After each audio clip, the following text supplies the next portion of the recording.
La tour fenestrelle. C'est à Uzès que se trouve l'unique campanile rond encore présent en France. La tour fenestrelle.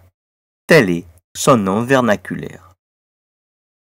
Construite sur plusieurs décennies et en deux grandes phases de travaux, s'étalant sur les XIIe et XIIIe siècles, cette tour-clocher surprend par l'équilibre des vides et des pleins qu'elle offre au regard. C'est une œuvre de grande facture dont on sait encore assez peu de choses. Reposant sur un puissant socle de pierre, la tour fenestrelle s'élève à plus de 40 mètres de hauteur. Elle compose avec la cathédrale du XVIIe siècle un duo plutôt mal appareillé, sans être choquant pour autant. On a du mal à imaginer la beauté du complexe ecclésial auquel elle participait à l'époque romane. Car c'est bien à ce mouvement architectural qu'appartient ce campanile rond.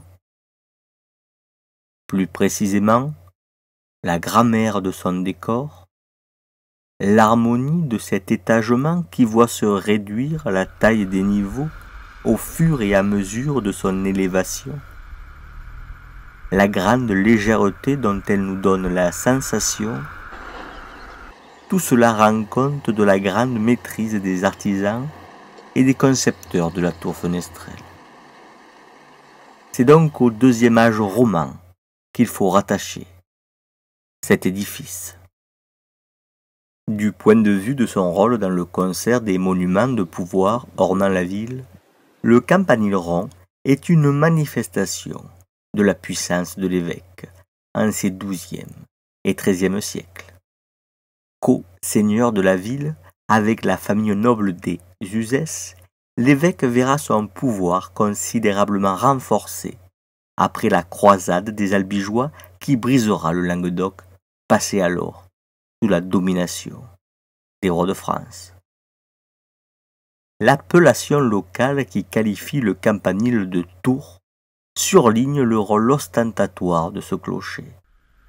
Face au comte d'Uzès, un des plus grands féodaux du Languedoc, l'évêque s'est construit une tour qui domine toute la ville, la tour Bermond y compris. Datée des environs de 1170, cette tour du château comtal dominait la ville lors de sa construction.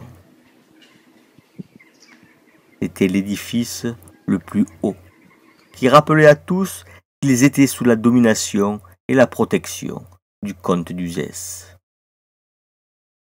Lorsque plusieurs décennies plus tard, la dernière pierre de la tour fenestrelle fut posée, la situation politique n'était plus la même. Le roi avait renforcé sa présence dans la ville et l'évêque s'était vu promu au premier rang.